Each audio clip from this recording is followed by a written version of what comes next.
ఎంతమంది అయితే బతికి ఉన్నారో ఒకరికొకరు ప్రామిస్ చేసుకుంటారు, మేము చనిపోయిన తర్వాత మా డెడ్ బాడీస్ ఎవరైనా తినొచ్చు, ఇది మేము పర్మిషన్ ఇస్తున్నాము అని అన్నారు.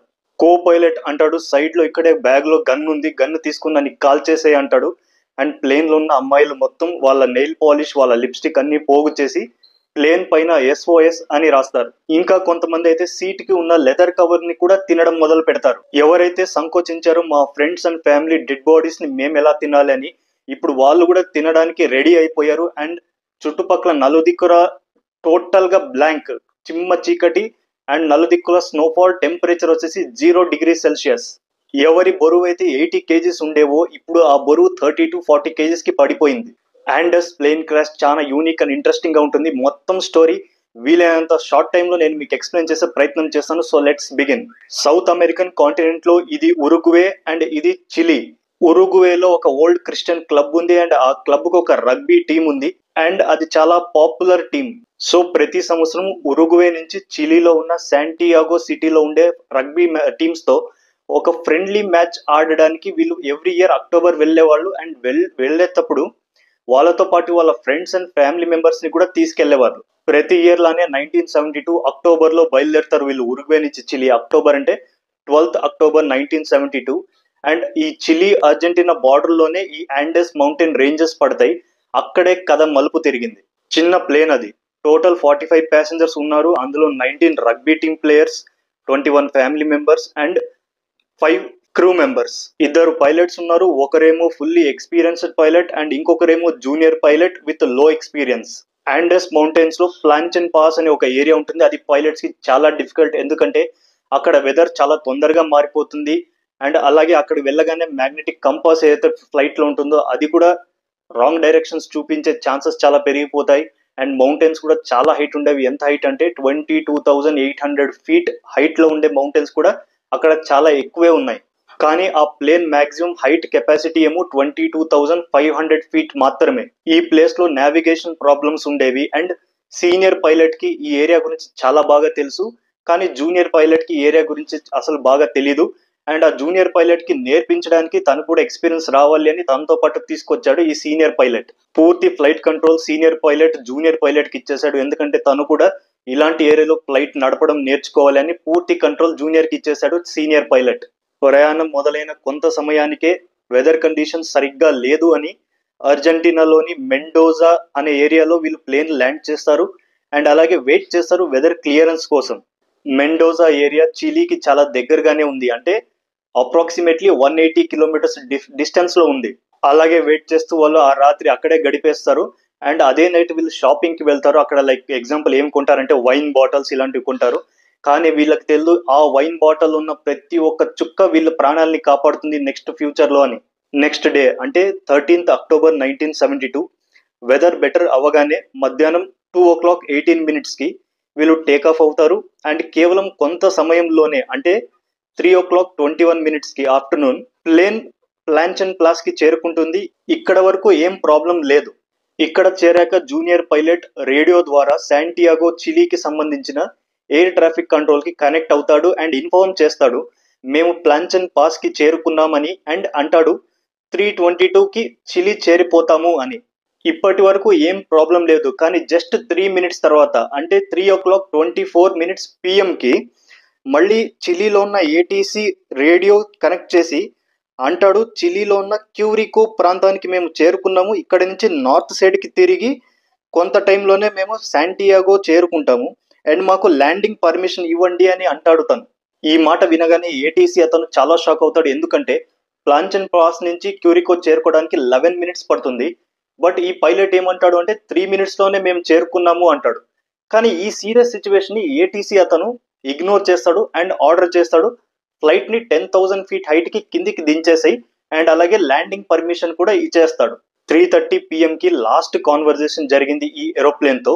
ఇక్కడ ఏదైతే జూనియర్ పైలట్ చేశాడో ఆ ఒక్క తప్పు వల్ల ప్లేన్ లో ఉన్న మొత్తం 45 members ప్రాణాలు చాలా పెద్ద డేంజర్ లోనే పడ్డాయి. యాక్చువల్లీ ఏం జరిగిందంటే ఈ జూనియర్ పైలట్ నావిగేషన్ ని కంప్లీట్ గా రాంగ్ గా మిస్అండర్స్టాండ్ చేసుకుంటాడు. అండ్ ప్లాంచెన్ ప్లాస్ లోనే ఉన్న తను ఆల్రెడీ చిలీలో ఉన్న క్యూరికోకి చేరిపోయాను అని మిస్అండర్స్టాండ్ చేసుకుంటాడు. బట్ ప్లేన్ ఏమో ఇంకా ప్లాంచెన్ ప్లాస్ లోనే ఉంది. అండ్ దురదృష్టశాతం ఈ సీనియర్ పైలట్ ఏదైతే ఉన్నాడో అతను ఈ మిస్టేక్స్ ని ఏది గమనించలేదు.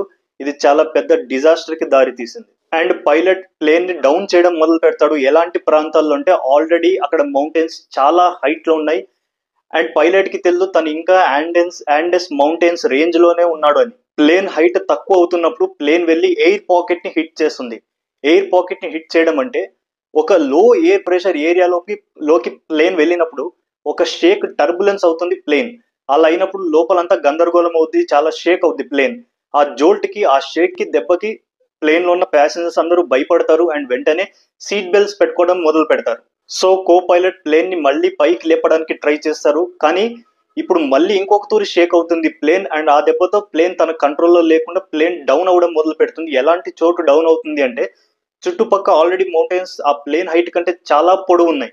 అండ్ కొద్దిసేపట్లోనే ప్లేన్ కి రైట్ సైడ్ ఉన్న వింగ్ మౌంటైన్ కి తగిలి రైట్ సైడ్ ఉన్న వింగ్ ఇరిగిపోతుంది. అండ్ అది జరిగిన కొద్దిసేపటికే లెఫ్ట్ సైడ్ వింగ్ కూడా ఇరిగిపోతుంది. అంటే సగం ప్లేన్ ముక్క 350 km/h స్పీడ్ లో ల్యాండ్ పైన అంటే మంచు పైన స్నో ఉంది, ఆ స్నో పైన క్రాష్ ల్యాండ్ అవుతుంది. ఈ యాక్సిడెంట్స్ జరిగిన తర్వాత 5 మంది అక్కడికక్కడే చనిపోతారు. అండ్ 7 డెడ్ బాడీస్ అయితే ఎక్కడున్నాయో కూడా మాయమైపోతారు కంప్లీట్ గా.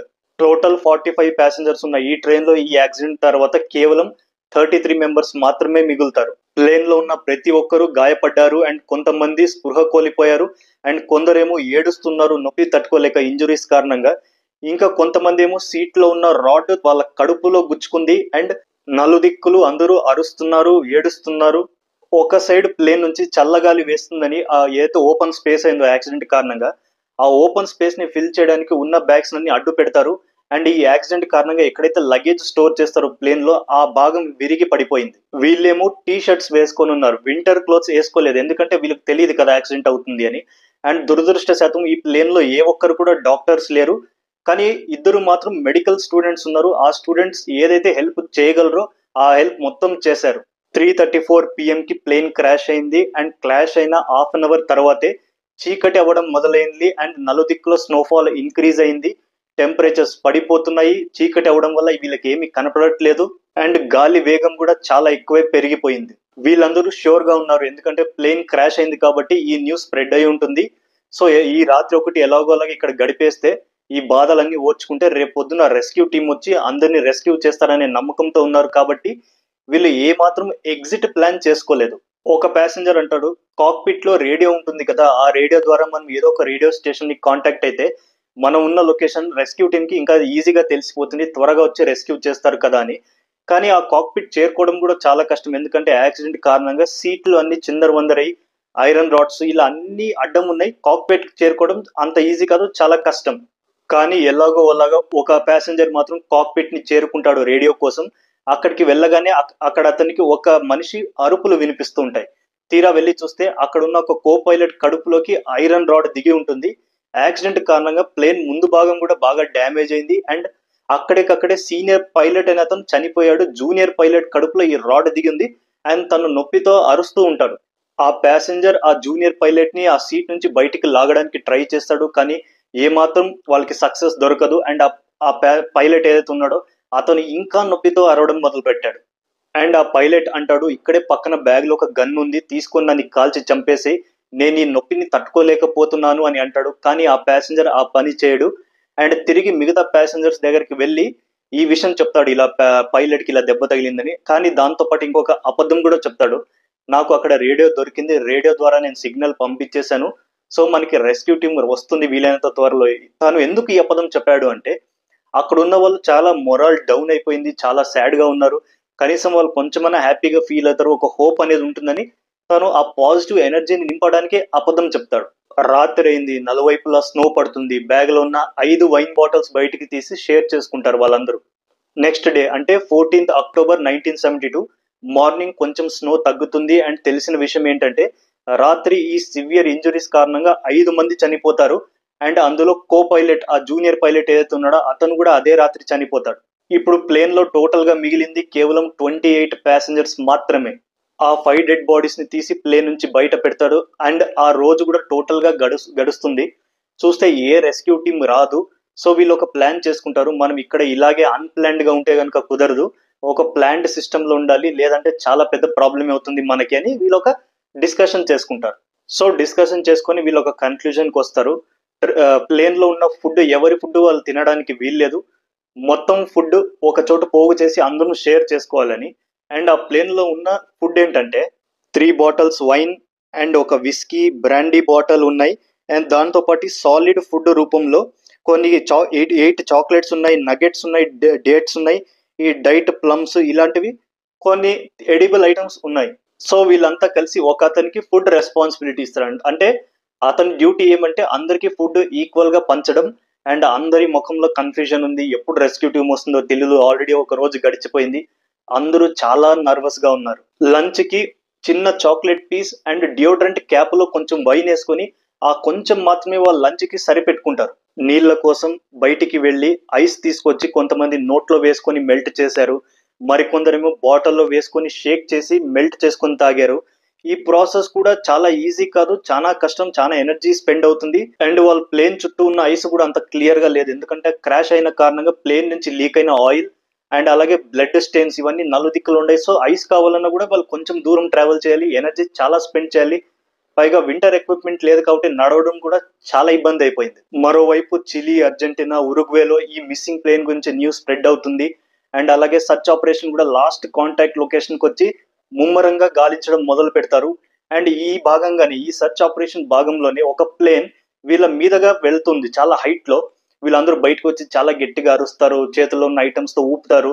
బట్ బ్యాడ్ లక్ ఏంటంటే ఆ సర్చ్ ఆపరేషన్ ఉన్న ప్లేన్ కి వీళ్ళు అస్సలు కనపడరు, ఆ హైట్ కి ఆ మంచుకి అస్సలు కనపడరు. రీజన్ ఏంటంటే వీళ్ళ ప్లేన్ వైట్ కలర్, చుట్టూ ఉన్న స్నో కూడా వైట్ కలర్, అలాగే ఉన్న మౌంటైన్స్ కూడా అన్ని స్నోతో కప్పబడ్డాయి.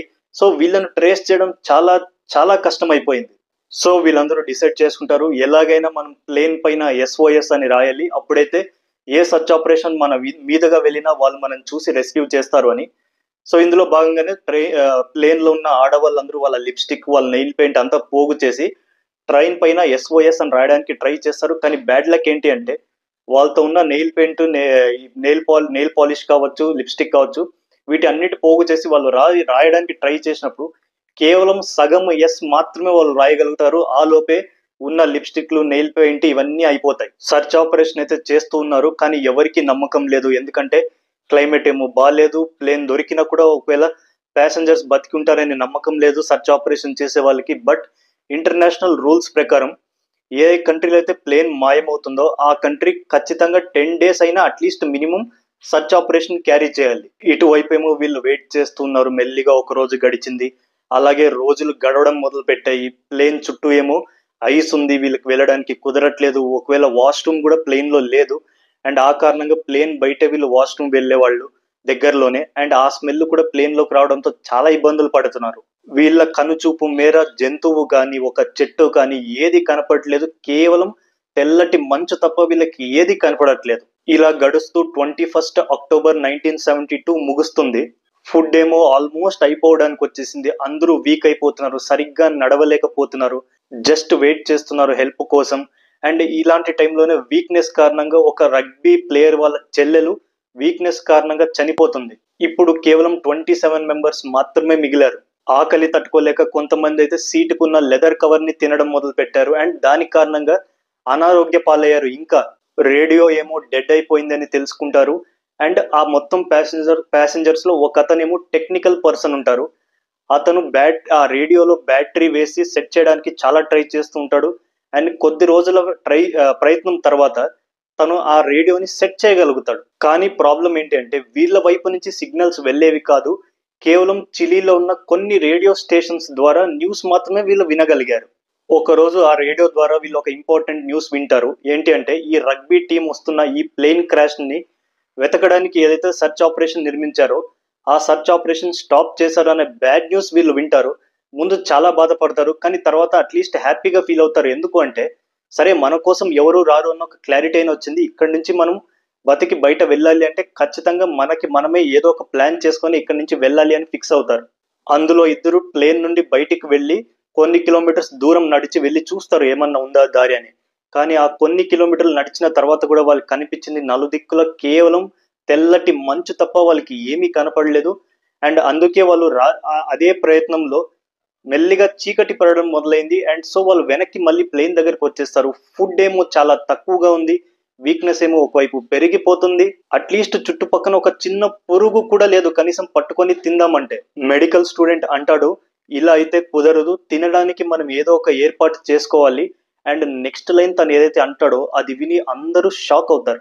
మెడికల్ స్టూడెంట్ అంటాడు, ప్లేన్ బయట పడి ఉన్న డెడ్ బాడీస్ ని మనం తినాల్సి ఉంటుంది, లేదంటే మన శరీరంలో ఏ మాత్రం బలం కూడా ఉండదు అని. ఈ మాట వినగానే అందరూ షాక్ అవుతారు. అండ్ కొంతమందికి చాలా కోపం వస్తుంది. అందులో కొంతమంది ఏమో ఒక అతను ఏమంటాడంటే, బయట నా చెల్లెల శవం ఉంది, ఆ శవం నేను ఎలా తినాలి, ఇంకొకరేమో బయట నా బెస్ట్ ఫ్రెండ్ ఉన్నాడు, తన శవం నేను ఎలా తినాలి అని చాలా కోపగించుకుంటారు. అండ్ దీని తర్వాత మల్టిపుల్ డిస్కషన్స్ అవుతూనే ఉంటాయి. అండ్ డేట్ వస్తుంది 29 అక్టోబర్, అంటే 16 days గడిచిపోతాయి వీళ్ళకి ఇక్కడ క్రాష్ అయ్యి. అండ్ ఇది వీళ్ళకి చాలా వరస్ట్ డే. వీళ్ళు దాచుకున్న ఫుడ్ దాదాపు మొత్తం నాశనం అయిపోతుంది ఒక అవలాంచ్ ద్వారా. అండ్ ఆ అవలాంచ్ వల్ల 8 మంది చనిపోతారు. వాళ్ళు చేసుకున్న ఏర్పాట్లన్నీ సర్వనాశనం అయిపోతాయి. ఈ అవలాంచ్ తర్వాత కేవలం 19 మెంబర్స్ బతికి ఉన్నారు. అండ్ చాలా మందికి నడవడం కూడా కుదరట్లేదు, చాలా వీక్ అయిపోయారు. ఎలాగంటే ఎవరి బరువు అయితే 80 కేజీస్ ఉండేవో, అంటే 80 కేజీలు ఉండేవో, వాళ్ళ బరువు ఇప్పుడు 40 కేజెస్ కి పడిపోయాయి, అంటే సగానికి సగం పడిపోయారు. వీళ్ళలో ఒక ప్యాసింజర్ లేసి విరిగిపోయిన ఒక గ్లాస్ ముక్క చేతిలో తీసుకొని బయటికి వెళ్ళి ఆ డెడ్ బాడీస్ లో ఒక డెడ్ బాడీని చిన్నగా పీసులుగా కట్ చేసి ఆ డెడ్ బాడీ పీసెస్ ని తీసుకొని ఆ ప్లేన్ పైన ఎండబెడతాడు. ఎందుకంటే ఐస్ లో చాలా కూల్ ఉంటుంది కాబట్టి ప్లేన్ పైన పెట్టి కొద్దిసేపు తర్వాత ఆ పీసెస్ ని చిన్న చిన్న పీసులుగా కట్ చేసుకొని తను తింటాడు. ఇది చూసి మరొక ఇద్దరు లేచి వెళ్లి డెడ్ బాడీస్ ని తినడం మొదలు పెడతారు. అండ్ నలువైపులు స్నో, చీకటి, సర్చ్ ఆపరేషన్స్ ఏమో రావట్లేదు. వీళ్ళ మొరాల్ చాలా డౌన్ అయిపోయింది. ఉత్సాహాన్ని పెంచడానికి అందులో కొంతమంది పాటలు పాడడం మొదలు పెడతారు, కానీ అది కూడా ఏమాత్రం ఉత్సాహం పెంచవు. ఇలాగే కొన్ని రోజుల తర్వాత ఇంకా 3 చనిపోతారు. ఇప్పుడు టోటల్ మిగిలింది కేవలం 16 మెంబర్స్ మాత్రమే. అండ్ వీళ్ళకు ఒక క్లారిటీ వచ్చేస్తుంది, ఇక బయట నుంచి మనకి ఎలాంటి హెల్ప్ రాదు, ఇక్కడ నుంచి మనం బయటపడడానికి ఏ ప్లాన్ చేయకపోతే మిగిలిన మనము అంటే 16 మంది కూడా చనిపోతాము అని. ముందు డెడ్ బాడీస్ ని తినడానికి వెనకడుగేసిన వాళ్ళు కూడా ఇప్పుడు డెడ్ బాడీస్ ని తినడం మొదలు పెడతారు. అందరూ ఒకరికొకరికి పర్మిషన్ ఇచ్చుకుంటారు, ప్రామిస్ చేసుకుంటారు, నేను చనిపోయిన తర్వాత నా డెడ్ బాడీ ఎవరైనా తినొచ్చు అని. ఇప్పుడు వీళ్ళు డిస్కస్ చేసి ఒక ప్లాన్ చేసుకుంటారు. ఇక్కడ కూర్చొని చావు కోసం ఎదురు చూసే కన్నా ఏదో ఒక ప్లాన్ వేసి బయటికి వెళ్ళాలి, ఖచ్చితంగా బతకడానికి ఏదో ఒకటి చేయాలి అని. అండ్ అందులో భాగంగా వీళ్ళు బయటకు వచ్చి చూస్తే క్లియర్ గా డే టైంలో ఈస్ట్ సైడ్ ఏమో కంప్లీట్ గా వైట్ స్నోతో ఫ్లాట్ సర్ఫేస్, కనుచూపు మేర ఫ్లాట్ సర్ఫేస్ స్నో. అండ్ ఇదే సిచ్యువేషన్ సేమ్ 3 దిక్కుల, అంటే నార్త్ కావచ్చు, ఈస్ట్ కావచ్చు, సౌత్ కావచ్చు. కేవలం వెస్ట్ లో మాత్రమే పొడవాటి మౌంటైన్స్ ఉన్నాయి. డిస్కస్ చేస్తూ అంటారు, పాసిబిలిటీ ఉంది కదా, ఒకవేళ ఈ వైట్ మౌంటైన్స్ దాటుకొని వెళ్తే ఏమైనా అక్కడ చెట్లు కావచ్చు, జంతువులు కావచ్చు, ఇవన్నీ ఏమన్నా ఉందేమో అన్న ఒక పాసిబిలిటీకి వస్తారు వీళ్ళు. ఈ ప్లాన్ కి అందరూ అగ్రి అవుతారు. అండ్ ఆ రోజు డేట్ వచ్చేసి 20 నవంబర్ 1972. వీళ్ళు ఒక డీటెయిల్ ప్లాన్ తయారు చేసుకుంటారు. ఈ ఉన్న 16 మెంబర్స్ లో ఎవరు మౌంటైన్ క్లైమ్ చేయగలరు అని ఆ డిస్కషన్స్ మొదలు పెడతారు. ఈ కంప్లీట్ డిస్కషన్ తర్వాత 3 మెంబర్స్ ని సెలెక్ట్ చేస్తారు, ఈ 16 మెంబర్స్ కలిసి. ఎందుకంటే ఈ 3 మెంబర్స్ ఎందుకంటే మిగతా వాళ్ళతో పోల్చుకుంటే ఈ 3 మెంబర్స్ మాత్రమే చాలా ఫిట్ గా ఉన్నారు మౌంటైన్ క్లైమ్ చేయడానికి. అండ్ ఈ ముగ్గురులో ఒకరు మెడికల్ బ్యాక్గ్రౌండ్ నుంచి ఉన్నారు, ఎందుకంటే దారిలో ఏదైనా సమస్యలు వస్తే ఈ మెడికల్ స్టూడెంట్ ఏదైనా హెల్ప్ కి పనికి వస్తాడు అని. అండ్ ఈ వెదర్ కండిషన్ బెటర్ అవ్వగానే మౌంటైన్ క్లైమ్ చేయాలి అన్న కన్క్లూజన్ కి వచ్చేస్తారు అందరూ.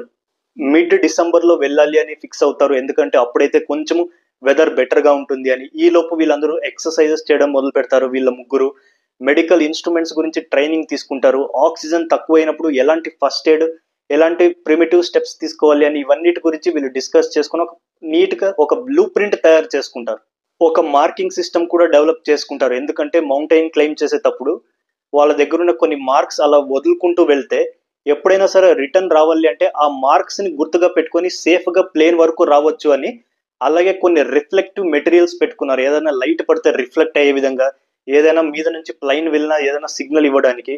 ఇవన్నిటికీ బాగా ఏర్పాట్లు చేసుకుని రెడీగా ఉన్నారు. ఈ కూల్ టెంపరేచర్ ని తట్టుకోవడానికి ఏదైతే సీట్ కవర్స్ లో ఉన్న ఈ కాటన్ ఏదైతే ఉంటుందో ఆ కాటన్ తీసుకొని వాళ్ళు టీ షర్ట్స్ లో వేసుకోవడానికి ట్రై చేస్తారు. అండ్ ఆ టీ షర్ట్ ని కాస్త జాకెట్ గా మార్చుకుంటారు. అండ్ బయట ఏవైతే డెడ్ బాడీస్ ఉన్నాయో వాటి బట్టలన్నీ తీసి వీళ్ళు డబుల్ ట్రిపుల్ లేయర్ గా వేసుకుంటారు ఈ చలి నుంచి వాళ్ళని వాళ్ళు ప్రొటెక్ట్ చేసుకోవడానికి. అలాగే వాళ్ళ షూస్ లో సీట్ లో ఉన్న ఏదైతే కుషన్ ఉంటుందో ఆ కుషన్ ని నింపుకుంటారు. అలాగే వాళ్ళతో పాటు కొన్ని చాక్లెట్స్, కొన్ని డేట్స్ ఇవన్నీ తీసుకెళ్తారు దారి మార్గంలో తినడానికి. అండ్ డేట్ వచ్చేస్తుంది 12 డిసెంబర్ 1972 అండ్ ప్రయాణం మొదలవుతుంది.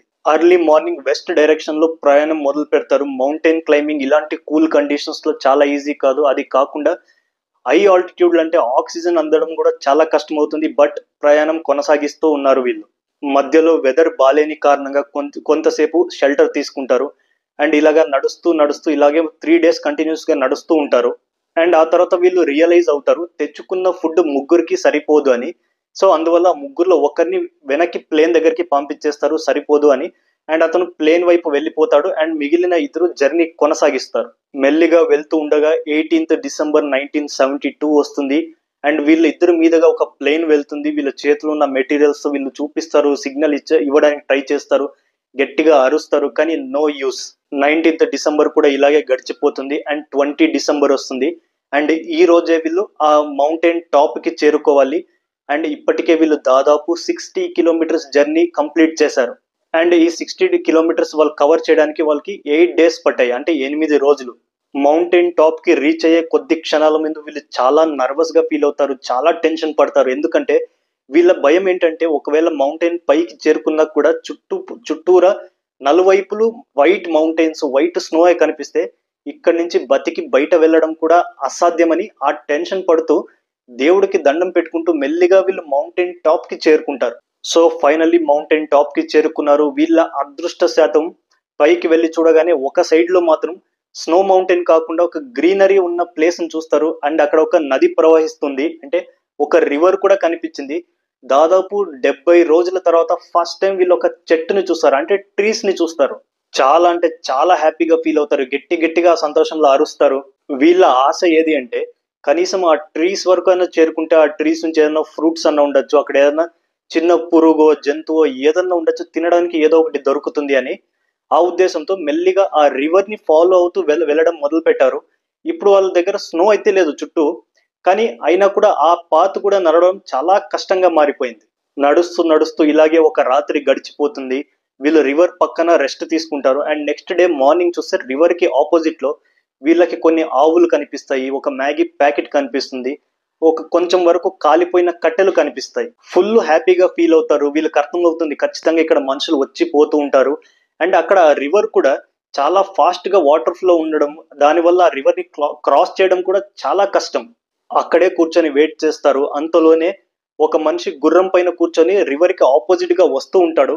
అండ్ వీళ్ళు అతన్ని చూసి అరవడం మొదలు పెడతారు, గట్టిగా అరుస్తారు. కానీ వీళ్ళ అరుపులు అతనికి వినపడవు. ఎందుకంటే ఆ రివర్ లో వాటర్ ఫ్లో ఏదైతే ఉందో అది చాలా స్పీడ్ గా వెళ్తున్నందువల్ల వీళ్ళ అరుపులు అతనికి వినపడట్లేదు.